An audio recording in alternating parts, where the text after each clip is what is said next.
ನಮಸ್ಕಾರ, ನಾನು ನಿಮ್ಮ ಮಲನಗೌಡ ಮಾಲಿ ಪಾಟೀಲ್. ನೀವು ಕೇಳ್ತಾ ಇದ್ದೀರಿ ಸುದ್ದಿಗಳ ಲಂಚ್ ಬಾಕ್ಸ್. ಪಿಎನ್ಬಿ ಬ್ಯಾಂಕ್ ಗ್ರಾಹಕರಿಗೆ ಯಾವ ರೀತಿಯ ಎಚ್ಚರಿಕೆಯನ್ನು ನೀಡಲಾಗಿದೆ? ಓಲಾ ಊಬರ್ ಜೊತೆ ಸ್ಪರ್ಧೆಗೆ ಯಾವ ಕಂಪನಿ ತಯಾರಿಯನ್ನು ನಡೆಸುತ್ತಿದೆ? ಯಾವ ರಾಜ್ಯದಲ್ಲಿ ಪೆಟ್ರೋಲ್ ಫಿಲ್ಲಿಂಗ್ಗೆ ಮಿತಿಯನ್ನು ನಿಗದಿಪಡಿಸಲಾಗಿದೆ? ಈ ಎಲ್ಲ ಸುದ್ದಿಗಳನ್ನು ಹೇಳ್ತೇವೆ. ಇದರ ಜೊತೆಗೆ ಪರ್ಸನಲ್ ಫೈನಾನ್ಸ್ ಮತ್ತು ಬಿಸ್ನೆಸ್ ಸುದ್ದಿಯೂ ಕೂಡ ಇರುತ್ತೆ.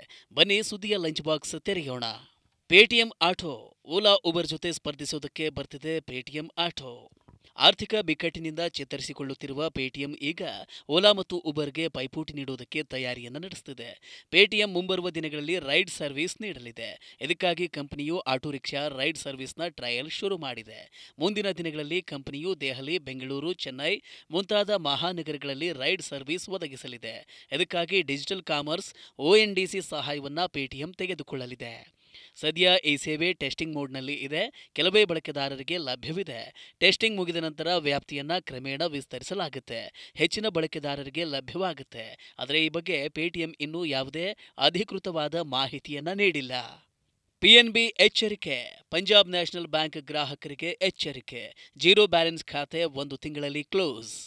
ದೇಶದ ಎರಡನೆಯ ಅತಿದೊಡ್ಡ ಸರ್ಕಾರಿ ಬ್ಯಾಂಕ್ ಪಿಎನ್ಬಿಯ ಲಕ್ಷಾಂತರ ಗ್ರಾಹಕರಿಗೆ ಈಗ ತಮ್ಮ ಅಕೌಂಟ್ ಕ್ಲೋಸ್ ಆಗುವ ಭೀತಿ ಎದುರಾಗಿದೆ. ಕಳೆದ 3 ವರ್ಷಗಳಿಂದ ಅಕೌಂಟ್ ಆಕ್ಟಿವ್ ಇಲ್ಲದಿದ್ದರೆ ಕ್ಲೋಸ್ ಮಾಡಲಾಗುತ್ತೆ ಎಂದು ಪಿಎನ್ಬಿ ತನ್ನ ಗ್ರಾಹಕರಿಗೆ ಸೂಚನೆ ನೀಡಿದೆ. ಸೂಚನೆಯ ಪ್ರಕಾರ 30ನೇ ಏಪ್ರಿಲ್ 2024ರವರೆಗೆ ಯಾವುದೇ ಬ್ಯಾಂಕ್ ಖಾತೆಯಲ್ಲಿ ಹಣ ಇಲ್ಲದಿದ್ದರೆ ಅಥವಾ ಖಾತೆದಾರರು ಕಳೆದ 3 ವರ್ಷಗಳಿಂದ ಖಾತೆಯನ್ನು ಯಾವುದೇ ರೀತಿಯಲ್ಲಿ ಬಳಸುತ್ತಿಲ್ಲದಿದ್ದರೆ ಅಂತಹ ಅಕೌಂಟ್ಗಳನ್ನು ಮುಚ್ಚಲಾಗುತ್ತೆ. ಡಿಮ್ಯಾಟ್ ಖಾತೆಗೆ ಲಿಂಕ್ ಮಾಡಿದ ಬ್ಯಾಂಕ್ ಖಾತೆಗಳನ್ನು ಮುಚ್ಚಲಾಗುವುದಿಲ್ಲ. ಇನ್ನು 25 ವರ್ಷಕ್ಕಿಂತ ಕಡಿಮೆ ವಯಸ್ಸಿನ ವಿದ್ಯಾರ್ಥಿಗಳ ಬ್ಯಾಂಕ್ ಖಾತೆಗಳನ್ನು ಮುಚ್ಚಲಾಗುವುದಿಲ್ಲ. ಒಮ್ಮೆ ಡಿಆಕ್ಟಿವೇಟ್ ಆದರೆ ಅದನ್ನು ಮತ್ತೆ ಆಕ್ಟಿವ್ ಮಾಡಿಕೊಳ್ಳುವುದಕ್ಕೆ ಬ್ಯಾಂಕ್ ಶಾಖೆಗೆ ಹೋಗಬೇಕಾಗುತ್ತೆ. ಜೊತೆಗೆ KYC ಅಪ್ಡೇಟ್ ಮಾಡಿಕೊಳ್ಳಬೇಕಾಗುತ್ತೆ. ಜೂನ್ನಲ್ಲಿ ದೊಡ್ಡ ಪ್ರಮಾಣದ ವಿದ್ಯುತ್ ಬಿಕ್ಕಟ್ಟು ನಿರೀಕ್ಷಿತ. ಜೂನ್ನಲ್ಲಿ ದೇಶದಲ್ಲಿ ಭಾರೀ ವಿದ್ಯುತ್ ಕೊರತೆ ಉಂಟಾಗಬಹುದು.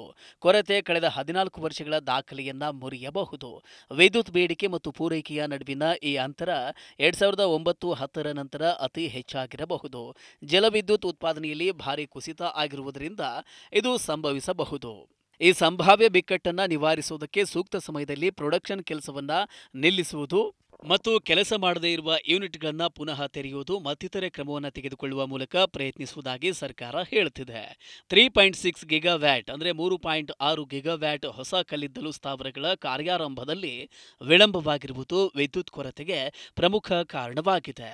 ಮಾರ್ಚ್ಗೆ ಮೊದಲು ಇವುಗಳನ್ನು ಕಾರ್ಯಾರಂಭ ಮಾಡುವ ಗುರಿ ಇತ್ತು. ಜೂನ್ನಲ್ಲಿ ಸೋಲಾರ್ ಪ್ಲಾಂಟ್ ಆಫ್ ಆಗಿದ್ದಾಗ ಅಂದರೆ ರಾತ್ರಿ ವೇಳೆ 14 ಗಿಗಾವ್ಯಾಟ್ವರೆಗೆ ಕಡಿಮೆ ಆಗಬಹುದು ಎಂದು ಯುನೈಟ್ ಸೆಂಟ್ರಲ್ ಎಲೆಕ್ಟ್ರಿಸಿಟಿ ಅಥಾರಿಟಿ ಹೇಳಿದೆ. ಪ್ರಾಧಿಕಾರದ ಪ್ರಕಾರ ಕಂಪನಿಯು ಬಿಕ್ಕಟ್ಟಿನ ಸಂದರ್ಭಗಳಲ್ಲಿ ಏನು ಮಾಡಬೇಕು ಎಂದು ಯೋಜನೆಯನ್ನು ಸಿದ್ಧಪಡಿಸುತ್ತಿದೆ. ಈ ರಾಜ್ಯದಲ್ಲಿ ಪೆಟ್ರೋಲ್ ಫಿಲ್ಲಿಂಗ್ಗೆ ಲಿಮಿಟ್. ತ್ರಿಪುರಾದಲ್ಲಿ ಗೂಡ್ಸ್ ರೈಲುಗಳು ಬರುವುದು ಕಡಿಮೆಯಾದ ಕಾರಣ ರಾಜ್ಯದಲ್ಲಿ ಪೆಟ್ರೋಲ್ ಮತ್ತು ಡೀಸೆಲ್ ಕೊರತೆ ಉಂಟಾಗಿದೆ. ಇದರಿಂದಾಗಿ ಸರ್ಕಾರ ಮಹತ್ವದ ನಿರ್ಧಾರವನ್ನು ಕೈಗೊಂಡಿದೆ.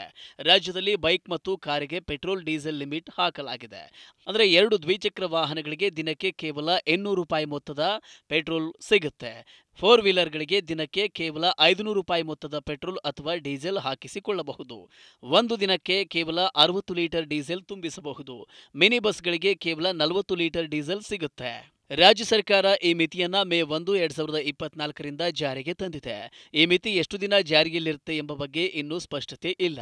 ಅಸ್ಸಾಂನ ಜಟಿಂಗಾದಲ್ಲಿ ಭಾರೀ ಪ್ರಮಾಣದಲ್ಲಿ ಭೂಕುಸಿತ ಉಂಟಾಗಿದೆ. ಇದರಿಂದ ಸರಕು ಸಾಗಣೆ ರೈಲುಗಳು ತ್ರಿಪುರಾ ತಲುಪುವುದಕ್ಕೆ ಸಾಧ್ಯವಾಗುತ್ತಿಲ್ಲ. ದುರಸ್ತಿ ಕಾರ್ಯದ ನಂತರ ಏಪ್ರಿಲ್ 26ರಂದು ಪ್ಯಾಸೆಂಜರ್ ರೈಲು ಸೇವೆಯನ್ನು ಪುನಃಸ್ಥಾಪಿಸಲಾಗಿದ್ದರೂ ಜಟಿಂಗಾ ಮೂಲಕ ರಾತ್ರಿ ರೈಲು ಸೇವೆಗೆ ಇನ್ನೂ ಹಸಿರು ನಿಶಾನೆ ದೊರೆತಿಲ್ಲ. ಏರ್ ಇಂಡಿಯಾ ಎಕ್ಸ್‌ಪ್ರೆಸ್‌ನ ಕ್ಯಾಬಿನ್ ಕ್ರೂ ಸ್ಟ್ರೈಕ್ ವಾಪಸ್. ವಜಾ ಆಗಿದ್ದ 25 ನೌಕರರ ಮರುಸೇರ್ಪಡೆ. ಗುರುವಾರ ರಾತ್ರಿ 8 ಗಂಟೆಗೆ ಏರ್ ಇಂಡಿಯಾ ಎಕ್ಸ್‌ಪ್ರೆಸ್ ನೌಕರರು ಮುಷ್ಕರವನ್ನು ಹಿಂಪಡೆದಿದ್ದಾರೆ. ವಜಾಗೊಳಿಸಿದ 25 ಜನ ಉದ್ಯೋಗಿಗಳನ್ನು ಏರ್ಲೈನ್ಸ್ ವಾಪಸ್ಸು ತೆಗೆದುಕೊಳ್ಳಲಿದೆ ಎಂದು ಮುಖ್ಯ ಕಾರ್ಮಿಕ ಆಯುಕ್ತರು ತಿಳಿಸಿದ್ದಾರೆ. ಏರ್ ಇಂಡಿಯಾ ಎಕ್ಸ್‌ಪ್ರೆಸ್‌ನ 200ಕ್ಕೂ ಹೆಚ್ಚು ಸಿಬ್ಬಂದಿಗಳು ಅನಾರೋಗ್ಯದ ಕಾರಣ ನೀಡಿ ಮೇ 7ರ ರಾತ್ರಿ ಇದ್ದಕ್ಕಿದ್ದಂತೆ ರಜೆ ಹಾಕಿದ್ರು. ಬುಧವಾರದಿಂದಲೇ ಅವರು ಕೆಲಸಕ್ಕೆ ಬರುತ್ತಿರಲಿಲ್ಲ. ಎಲ್ಲ ನೌಕರರು ಒಟ್ಟಿಗೆ ಅನಾರೋಗ್ಯದ ರಜೆ ಹಾಕಿ ಮೊಬೈಲ್ ಫೋನ್ ಸ್ವಿಚ್ ಆಫ್ ಮಾಡಿಕೊಂಡಿದ್ರು. ಇದರಿಂದ ಮಂಗಳವಾರ ರಾತ್ರಿಯಿಂದ 170ಕ್ಕೂ ಹೆಚ್ಚು ವಿಮಾನಗಳು ರದ್ದಾಗಿತ್ತು. ಪ್ರಯಾಣಿಕರಿಗೆ ತುಂಬಾ ತೊಂದರೆ ಉಂಟಾಗಿತ್ತು. ನಂತರ ಆಡಳಿತ ಮಂಡಳಿ 25 ಜನ ಉದ್ಯೋಗಿಗಳನ್ನು ವಜಾ ಮಾಡಿ ಎಲ್ಲರಿಗೂ ಎಚ್ಚರಿಕೆ ನೀಡಿತ್ತು. ಗೋ ಡಿಜಿಟ್‌ನ IPO ಯಾವಾಗ? ಗೋ ಡಿಜಿಟ್ ಜನರಲ್ ಇನ್ಶೂರೆನ್ಸ್ನ ಐಪಿಒ ಮೇ 15ರಂದು ಆರಂಭವಾಗಲಿದೆ. ಆಂಕರ್ ಇನ್ವೆಸ್ಟರ್ಗಳು ಮೇ 14ರಂದು ಬಿಡ್ ಮಾಡಬಹುದು. ಈ ಇಶ್ಯೂ ಮೇ 17ರಂದು ಮುಗಿಯಲಿದೆ. ಷೇರುಗಳು ಮೇ 23ರಂದು ಬಿಎಸ್ಸಿ ಮತ್ತು ಎನ್ಎಸ್ಸಿಯಲ್ಲಿ ಲಿಸ್ಟ್ ಆಗಲಿದೆ. ಈ ಐಪಿಒ ಲಿಸ್ಟಿಂಗ್ ಪ್ರೈಸ್ ಮತ್ತು ಲಾಟ್ ಸೈಜ್ ಅನ್ನ ಇನ್ನೂ ಫೈನಲ್ ಮಾಡಿಲ್ಲ. ವಿರಾಟ್ ಕೊಹ್ಲಿ ಮತ್ತು ಅನುಷ್ಕಾ ಶರ್ಮಾ ಕೂಡ ಇದರಲ್ಲಿ ಹೂಡಿಕೆಯನ್ನ ಮಾಡಿದ್ದಾರೆ. ಗೋ ಡಿಜಿಟ್ ಆರೋಗ್ಯ, ಕಾರು, ಟ್ರಾವೆಲ್, ಪ್ರಾಪರ್ಟಿ, ಮೊಬೈಲ್, ಆಭರಣಗಳ ಜೊತೆಗೆ ಅನೇಕ ಸಾಮಾನ್ಯ ವಿಮೆಗಳನ್ನು ಮಾಡುತ್ತೆ. 4ನೇ ತಲೆಮಾರಿನ ಮಾರುತಿ ಸ್ವಿಫ್ಟ್ ಬಿಡುಗಡೆ. ಆರಂಭಿಕ ಬೆಲೆ 6.49 ಲಕ್ಷ. ಮಾರುತಿ ಸುಜುಕಿ ತನ್ನ ಜನಪ್ರಿಯ ಕಾರು ಸ್ವಿಫ್ಟ್ನ 4ನೇ ತಲೆಮಾರಿನ ಮಾಡೆಲ್ ಬಿಡುಗಡೆ ಮಾಡಿದೆ. ಹೊಸ ಸ್ವಿಫ್ಟ್ನ ಎಂಟಿ ಟ್ರಾನ್ಸ್ಮಿಷನ್ ಹೊಂದಿದ್ದು ಲೀಟರ್ಗೆ 24.8 ಕಿಲೋಮೀಟರ್ ಮೈಲೇಜ್ ಇದೆ. ಆಟೋಮೆಟಿಕ್ ಟ್ರಾನ್ಸ್ಮಿಷನ್ ಅಂದರೆ ಎಎಂಟಿಯಲ್ಲಿ ಲೀಟರ್ಗೆ 25.7 ಕಿಲೋಮೀಟರ್ ಮೈಲೇಜ್ ಕೊಡುತ್ತೆ ಹೀಗೆಂದು ಕಂಪನಿ ಹೇಳಿಕೊಂಡಿದೆ.